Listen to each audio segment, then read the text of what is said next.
여러분 반갑습니다. 행불선언 5호로입니다. 경어선사 참선곡 마지막 대목을 보도록 하겠습니다. 내 마음을 못 닦으면 여간계행 소분복덕 도무지의 여사로세 오호라 한심하다 이 글을 자세 보아 하루도 열두때며 밤으로도 조금 자고 부지런히 공부하소 이 노래를 깊이 믿어 책상 위에 피워놓고 시시때때 경책하소 할 말을 다 하려면 해묵사이 부진이라 이만 적고 끝내오니 부디 깊이 하소 다시 할 말 있사오니 돌장승이 약이 나면 그때에 말할 테요. 경어선사 참선곡 마지막 대목이죠. 경어선사께서 이제 근세 선의 한국 선의 어떤 중흥조 이렇게 말씀드릴 수 있습니다. 이 선이라는 것은 불교에 말하자면 노른자 같은 거예요. 요새 이제 세계적으로 명상 열풍이 불고 있죠. 사람들이 먹고 사는 문제가 어느 정도 좀 그래도 해결이 됐다 싶으면 그 다음에는 이제 또 다른 걸 추구하게 되죠. 사람이 뭐 먹을 게 없고 지금 살기가 힘들면 거기에 일단 전념을 하게 되지만 그러나 인간은 축생하고 다르죠. 축생들은 뭐 먹고 자고 편안하면 거기서 만족이지만 인간은 그렇지가 않죠. 먹고 자는 게 어느 정도 갖추어지더라도 삶의 의미 이런 걸 추구하게 되는 게 바로 인간의 특징이고 그것이 어떻게 보면 장점이죠. 그리고 또 정신적 번뇌, 스트레스 이런 것들을 좀 많이 받고 그래서 이제 거기에서 벗어나는 방법 이걸 찾게 되고 그게 이제 요새는 이제 명상이 굉장히 그 좋은 방법으로 부각되고 있죠. 그래서 대기업이나 무슨 뭐 구글 같은 데서도 이 명상법을 이제 사내 직원들을 대상으로 가르치고 있고 애플의 스티브 잡스 같은 사람이 대표적인 명상가입니다. 불교 명상, 선을 배워가지고 선의 이념을 기업에까지 영향을 미쳤죠. 그 대표적인 게 완벽이란 더 이상 보탤 것이 없는 것이 아니라 더 이상 뺄 것이 없는 것이다. 이런 이념들.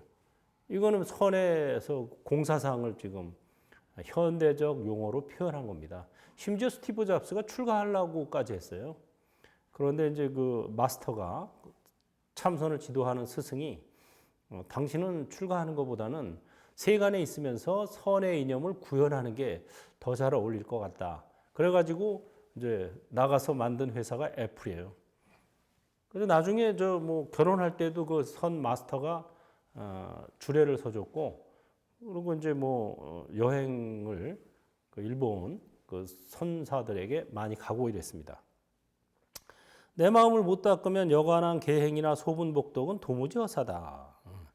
우리가 살면서 이제 뭐 복덕을 지으려고 또 노력을 하죠. 인간은 뭔가 다른 사람들을 위하는 어떤 이타심 이런 게 또 있습니다. 굉장히 좋은 일이죠. 그래서 나만 잘 먹고 잘 살 것이 아니고 내 주변에 어려운 이들을 도와줘야 된다. 이런 거에 쉽게 공감을 하고 뭐 조금씩이라도 돕죠. 그러면 이제 복이 쌓입니다, 사람이. 그런데 여간한 계를 지키는 거나 조그마한 복덕 이런 거는 사실은 허사다. 우리가 이 윤회 속에서 조금 뭐 약간 복된 윤회를 할 수는 있어요. 복을 지으면. 하지만 이 벗어날 수는 없다 이거죠. 해탈은 어렵다. 해탈은 복 닦기만 가지고 안 되고 도 닦기를 해야 됩니다. 그럼 도를 어떻게 닦느냐? 마음을 관찰하는 게 바로 도닦기죠. 몸과 마음을 아바타로 관찰하는 게 진정한 도닦기다. 이 글을 자세 보아 하루도 열두 때며 밤으로도 조금 자고 부지런히 공부하소. 그래서 이 행주자와 걷거나 머물러 있거나 앉아 있거나 누워 있거나 꾸준히 도를 닦는 게 필요합니다. 틈날 때마다. 그 방법은 이제 뭐 행선, 주선, 좌선, 와선으로 이렇게 크게 나눠지는데요. 어쨌든 마하반야 바라미를 구념 심행, 입으로 염하고 마음으로 실천하는 거. 이게 기본이 됩니다. 그래서 걸어 다닐 때는 마하반야 바라밀, 마하반야 바라밀 이런 식으로 머물러 있을 때는 주거니 받거니 이런 식으로 하는 건데 그 구체적인 내용은 이제 여러분들이 직접 그 실참, 진정한 그 진짜 수행에 동참하셔야 돼요. 그래가지고 방법을 배워서 그래가지고 이제 방법을 배우고 나면 익히고 나면 그 다음에 이제 언제서든 어디서든 할 수가 있지만 방법 자체를 안 배우고 그냥 말로만 이렇게 배워가지고는 실감이 안 나죠. 이 노래를 깊이 믿어 책상 위에 피워놓고 시시대 때 경책하소. 할 말을 다하려면 해묵사의 부진이라 이만 적고 끝내오니 부디부디 깊이 하소. 할 말을 다하려면 해묵사의 부진이라는 말은 바다를 먹으로 갈아서 써도 다 쓸 수가 없다 이런 소리죠. 그러니까 끝이 없다 이거죠. 말로 하자면은 끝이 없는 길이고 이거를 이심전심 마음에서 마음으로 전할 수밖에 없다 이거죠. 예를 들어서 뭐 망고를 못 먹어본 사람한테 망고 맛을 전하려면 어떻게 전해야 될까요? 이거 무슨 사과도 아닌 것이 노랗다고 해서 참외 비슷하긴 한데 그렇다고 또 참외 맛도 아니죠. 이거 참 어려운 거예요. 그래서 이게 언어의 한계라는 게 있습니다. 언어라는 것은 이게 개념화되고 추상화되어 있기 때문에 사람마다 또 개념이 달라요. 똑같은 말을 하더라도 똑같이 내가 망고 하고 얘기했지만 망고 할 때 어떤 사람은 달지, 어떤 사람은 퍽퍽하지, 어떤 사람은 뭐 부드럽지 이렇게 다 개념이 다른 거예요. 또 아예 안 먹어본 사람은 아예 개념이 안 쓰고 이 망고를 뭐 참외 비슷한 맛이라는데 그 참외 비슷한 무슨 맛이지? 전혀 감이 안 잡히죠. 그래서 이것은 이심전심 먹어봐야 맛을 아는 것처럼 닦아봐야 맛을 안다. 여러분들이 참선을 그 실질적으로 수행을 동참하시길 바랍니다. 제가 출가하기 이전에 참선 경허선사 참선곡을 봤어요. 제가 학창 시절에 저희 어머니께서 수덕사에 갔다가 큰 스님을 만나 뵙고 경허법어를 선물로 받아왔습니다. 그래가지고 집에 있는 책꽂이에다 꽂아 놓으신 거예요. 뭐 저보러 뭐 읽어라 마라 이런 얘기도 없었고 꽂아놨는데 제가 이제 어렸을 때부터 책은 좋아했거든요. 그래가지고 어느 날 낯선 책이 보이니까 이게 뭐지 하고 꺼내서 읽었어요. 읽었더니 뭐 앞대목은 무슨 말인지 잘 모르겠더라고요. 뭐 깨달음의 노래 뭐 이런 게 나왔는데 모르겠고 이렇게 뒤에 가 보니까 이제 경화선사에 관한 일화들이 나와요. 그래서 거기에 보면 아주 재미있는 일화들이 많아요. 그 중에 하나만 들면은 어느 날 길을 가다가 아이들에게 나를 때려라. 나를 때리면 내가 용돈을 줄게. 이래요. 근데 처음엔 애들도 웃죠. 아, 뭐 농담하나 이러는데 아 진짜야. 나 때리면 내가 돈을 줄게. 그러면서 짝대기까지 줘요. 날 때려. 그럼 애들이 진짜요? 그러니까 진짜. 그러니까 때려요. 그 맞고 나서 자 이제 돈 주세요. 그랬더니 나는 맞은 적 없다. 이래요. 그 뭐지 이게? 재밌더라고요 보면서. 그러면서 나중에 또 돈을 주긴 줬는데 이게 뭐지? 이게 선이야? 선이라는 거에 대한 어떤 묘한 매력, 관심 이런 게 생겼어요. 그게 지금 정확히 기억은 안 나는데 제가 한 중학교 다닐 때 본 것 같아요. 그때쯤. 그러니까 아주 오래전이죠. 그럼에도 불구하고 뭔가 새로운 세계에 접한 느낌? 그런 이제 느낌을 가지고 있다가 나중에 제가 이제 어떤 그 어려운 상황에 직면해서 야, 이걸 어떻게 이겨나갈 수 있을까 할 때 생각이 났어요. 그래, 그때 그 참선이 굉장히 그 매력적으로 다가왔는데 그 참선을 한번 좀 해보자 하고 책을 다시 읽고 또 법문을 큰 스님들 법문을 들으러 다니고 또 이제 혼자서 막 산속에 들어가서 좌선을 하고 이런 다양한 그런 방법을 통해서 서원에 근접을 했습니다. 그래서 결국은 이제 좋은 체험을 많이 했고요.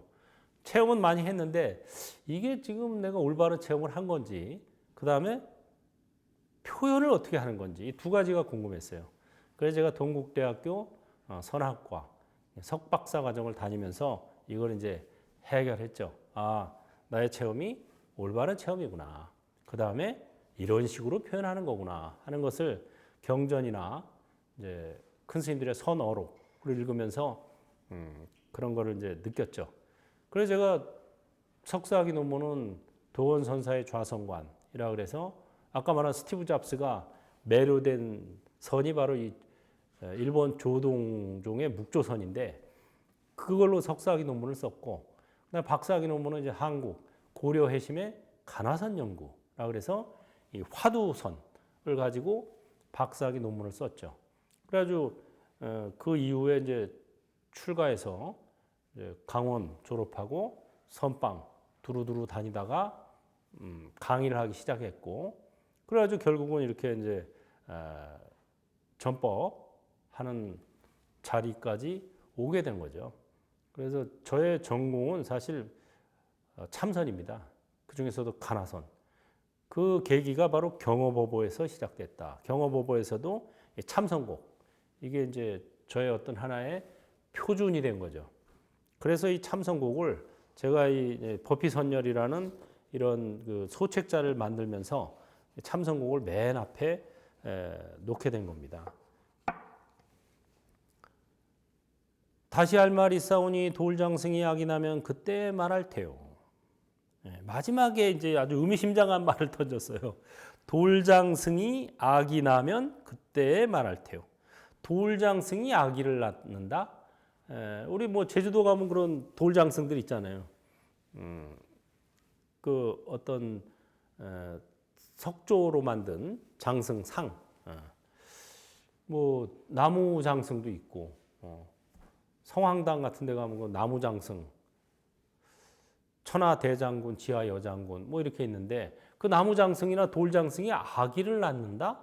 이 소식을 알아야 참선의 소식을 제대로 할 수 있다. 돌 장승이 아기 낳는 소식은 사실은 현실에서는 불가한 거죠. 하지만 어떤 환타지, 영화 내지는 무슨 뭐 가상현실에서는 가능하겠죠.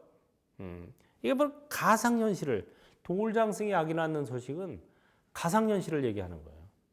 이 화두라는 것은 스토리텔링입니다.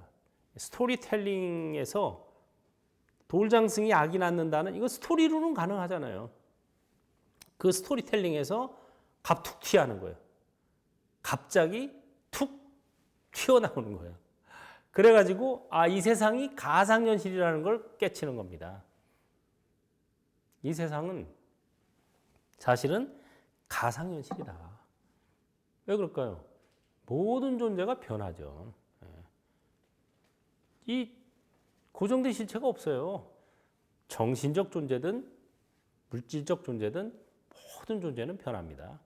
신에게도 수명이 있어요. 천당에도 수명이 있고 지옥에도 수명이 있고 그건 뭐예요? 거기도 변하는 거예요. 존재하는 모든 것은 변한다. 만약에 변하지 않는다고 하면 그건 존재가 아닌 거예요. 그러니까 존재라고 하려면 그게 신이 됐든 뭐 부처님이 됐든 천당이 됐든 지옥이 됐든 존재한다고 말하면은 변하는 거예요. 그때 그 순간부터 변하는 거예요. 그래서 모든 존재 변화하니 재행무상 어디에도 실체 없네. 제법무아. 애착하면 개고생. 해탈하면 왕편한. 이게 불교의 근본 진리예요. 삼법인, 사법인이라고도 하는데 불교의 핵심 진리 이거를 깨치는 겁니다. 모든 존재 변화하니 어디에도 실체 없네. 애착하면 개고생. 해탈하면 왕편한. 해탈하세요.